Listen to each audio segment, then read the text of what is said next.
आज फिर हम लोग उसमें कल मैंने आपको इंटेक्स क्वेश्चंस दिया था कि चैप्टर एंड हो चुका था। इंटेक्स क्वेश्चन आप बना के रखिएगा और उन क्वेश्चंस को ही आज हम लोग आगे देखते हैं कि उन क्वेश्चंस में आपको क्या क्या था और कैसे कैसे वो बनेगा। फिर से मैं एक बार आपको बता दूं कि एनसीईआरटी बुक को हम लोगों को एक एक लाइन पढ़ लेना, एक एक लाइन, और कहीं भी किसी भी लाइन में प्रॉब्लम हो तो उसको मार्क करके आप मुझे व्हाट्सएप कीजिए।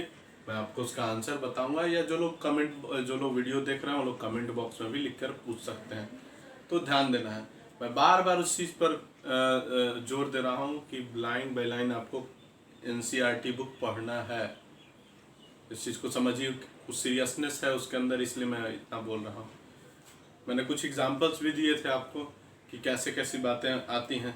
जैसे पिछले साल अमलगम सोल्यूशन की बात आ गई, बहुत बच्चों को लग रहा होगा कि वो पढ़े ही नहीं, जबकि एनसीईआरटी में वो दिया हुआ थोड़ा अंदर में दिया रहता। तो हम लोगों को ये चीज़ जान के रखना होगा कि आखिरकार वो है क्या।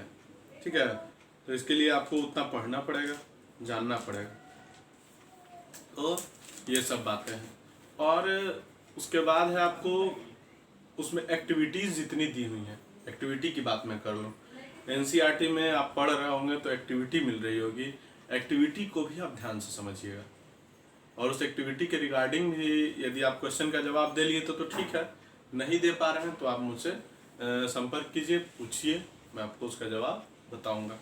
फिलहाल हम लोग चैप्टर एंड कर चुका है और अब हम लोग कुछ क्वेश्चंस जो थे, मैंने आपको इंटेक्स्ट बोला था कि अब बनाना आप धीरे धीरे शुरू कीजिए। तो इंटेक्स्ट की बात करें तो कल मैंने आपको पेज नंबर 200 दिया था एनसीईआरटी का, कि 200 नंबर पेज का इंटेक्स्ट कर लेने के लिए। तो आइए इन सब का आज मैं जवाब बताता हूँ, आप लोग मिला लीजिएगा, फिर आगे हम लोग बढ़ेंगे। पहला क्वेश्चन जो हम लोग का इसमें है वो है, what does electric circuit mean. What does electric circuit mean, मतलब इलेक्ट्रिक सर्किट का मतलब क्या है। तो मैंने आपको कुछ पिछले वीडियोस में, नोट्स में बताया था कि इलेक्ट्रिक सर्किट क्या है। तो वायर्स, कंडक्टर्स, सोर्स यानी कि बैटरी, स्विच, इन सब से बना हुआ एक पाथ है, क्लोज्ड पाथ। ठीक है, through which current flows. It is a closed path consisting of wire, resistance, conductors, source of electricity, switches, through which electric current flows. ये वो क्लोज पाथ है जिससे इलेक्ट्रिक करंट फ्लो करता है। Simply 8 class में हम लोगों ने पढ़ा था कि इलेक्ट्रिक सर्किट वो होता है, वो रास्ता होता है जिससे इलेक्ट्रिक करंट पास करता है। लेकिन अब थोड़ा सा उसको एडवांस करेंगे, हम उसके कंपोनेंट का भी जिक्र करेंगे। भाई उसमें रेसिस्टेंस हो सकता है, कंडक्टर हो सकता है, सेल हो सकता है, फिर आपको वायर होगा। तो ये सब से कंसिस्ट होकर के जो एक रास्ता बनता है जिससे करंट फ्लो करता है, तो उस रास्ते को, उस क्लोज रास्ते को ही हम इलेक्ट्रिक सर्किट कहते हैं। क्लोज ओपन भी हो सकता है, कोई दिक्कत नहीं है, लेकिन उस रास्ते को जिससे करंट फ्लो करेगा और इन ये सब डिवाइसेस उनमें कनेक्ट होंगे, तो इन्हीं को हम लोग इलेक्ट्रिक सर्किट बोलेंगे। तो ये बातें हो गई पहले क्वेश्चन की। इसका जवाब मैंने आपको बताया भी था, define the unit of current. Second question है, define the unit of current. तो सबसे पहले तो हमको ये जानना होगा कि यूनिट क्या होता है इलेक्ट्रिक करंट का। तो मैंने बताया था इलेक्ट्रिक करंट को डिस्कवर करने वाले थे आंद्रे मेरी एम्पियर, तो उन्हीं के नाम पे पढ़ा था एम्पियर। यूनिट क्या हो गया, ऐसा यूनिट एम्पियर ए। अब यूनिट मतलब 1 एम्पियर को डिफाइन करना है। तो 1 एम्पियर इक्वल टू, सबसे पहले आप बताइए आई बराबर क्या होता है। आई मतलब करंट, करंट बराबर चार्ज बाई टाइम। तो 1 एम्पियर करंट, तो चार्ज को कितना लेंगे 1 कूलम, टाइम कितना लेंगे 1 सेकेंड।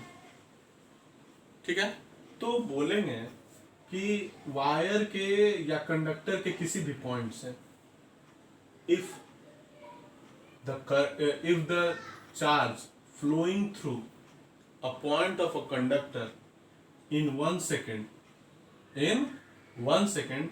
is 1 कूलम, यानी किसी पॉइंट से 1 सेकेंड में, यदि मान लिया मैंने इस पॉइंट को का जिक्र कर रहा हूं, मैं इस पॉइंट से 1 सेकेंड में 1 कूलम चार्ज फ्लो कर रहा है, तो यही होगा।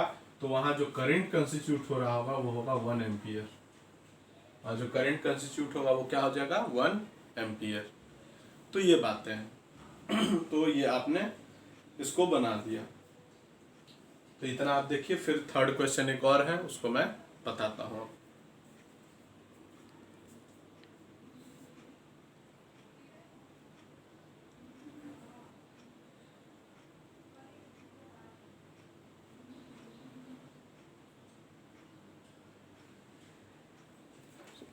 नेक्स्ट क्वेश्चन जो है ये हम लोगों का है, ये हम लोग सबसे पहले ही क्लास में किए थे। जो ये क्वेश्चन आ रहा है पहले या दूसरे क्लास में मैंने आपको करवाया था, तो देख लेते हैं कि क्या था वो एक्चुअली में, और कैसे मैंने आपको उस समय बनाया था।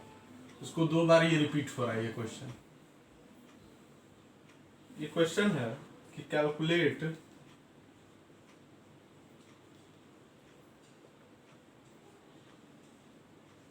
number of electrons constituting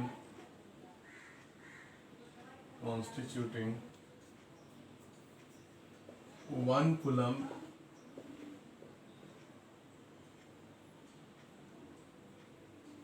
of charge। मतलब बोल रहा है कि 1 कूलम चार्ज में कितने इलेक्ट्रॉन्स होंगे, ये क्वेश्चन है। तो सबसे पहले हम जाने कि 1 इलेक्ट्रॉन में चार्ज कितना होता है। तो ये आप लोगों ने 9th में भी याद किया होगा, 1.6 × 10⁻⁻19 कूलम इतना होता है। लेकिन हम लोग को पता करना कि 1 कूलम में कितने इलेक्ट्रॉन्स हैं। तो आइए, इन 1.6 × 10⁻⁻19 coulomb number of electrons, 1.6 × 10⁻⁻19 coulomb charge यदि हमारे पास है, तो इलेक्ट्रॉन्स की संख्या कितनी होगी, 1 होगी, क्योंकि 1 इलेक्ट्रॉन का ही चार्ज है। अब है कि मान लिया हम लोगों को चाहिए कितना, 1 कूलम में चाहिए कितना था, कंस्टिट्यूटिंग 1 कूलम। तो इन 1 कूलम चार्ज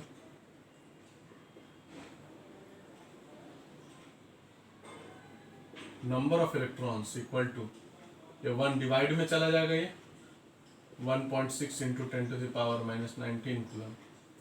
अब -19 ऊपर जाएगा तो +19 बन जाएगा। अब यहाँ बच गया 1/1.6, इसको आप हटाइएगा तो 0 आएगा। और अभी डिवाइड नहीं हो पा रहा है, 16 काट भी सकते हैं इतना पे भी आप, इससे एक 0 ले लीजिए आप, तो ये हो जाएगा 100/16 × 10⁻18। ठीक है। अब आप डिवाइड कीजिए, तो 16 से 100 में हम डिवाइड करते हैं, 16 6 या 96, 4 डेसिमल दिए 0, 16 2 जा 32, 8 0 आएगा यहाँ,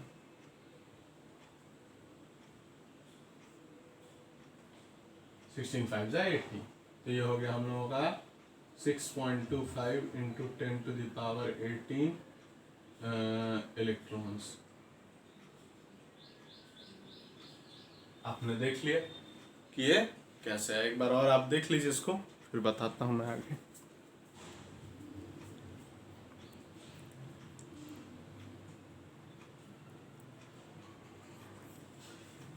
अब आगे जो है, जो आगे आप लोगों को काम करना है वो है, एक काम और आप कर सकते हैं। जैसे आज मैंने आपको 200 पेज नंबर का इंडेक्स दिया, तो वहां तक का आप पढ़ लीजिए, ये भी एक तरीका है आपके पास। उसमें क्या होगा कि आपको थोड़ा थोड़ा पढ़ना होगा, क्योंकि बाकी सब्जेक्ट्स पे भी आपको टाइम देने हैं। तो आप क्या कीजिए कि उतना तक पढ़ लीजिए एनसीईआरटी की किताब को अच्छे से। मैं बार बार बोल रहा हूँ, ध्यान दीजिएगा। आज मैं एक छोटी सी घटना बता रहा हूँ, मैं नाम नहीं लूँ, कि बहुत बच्चे अफसोस कर रहे हैं लास्ट में, काश मैंने थोड़ा उस समय पढ़ा होता। ये वक्त आपके साथ ना आए, तो इसलिए आप उसके लिए पढ़िए, समझ रहे हैं। कुछ बच्चे हमारे यहाँ ही हैं, उन लोगों को 86% आया। एक दो बच्चे हैं बहुत अच्छे टैलेंटेड, उन लोग थोड़ा सा डिरेल्ड हो गए, कम पढ़े, 86% पर आकर रुके हूँ। ऐसा आपके साथ ना हो, ठीक है। तो इसलिए आप अभी से लगे रहें, कंटिन्यूअस लगे रहेंगे।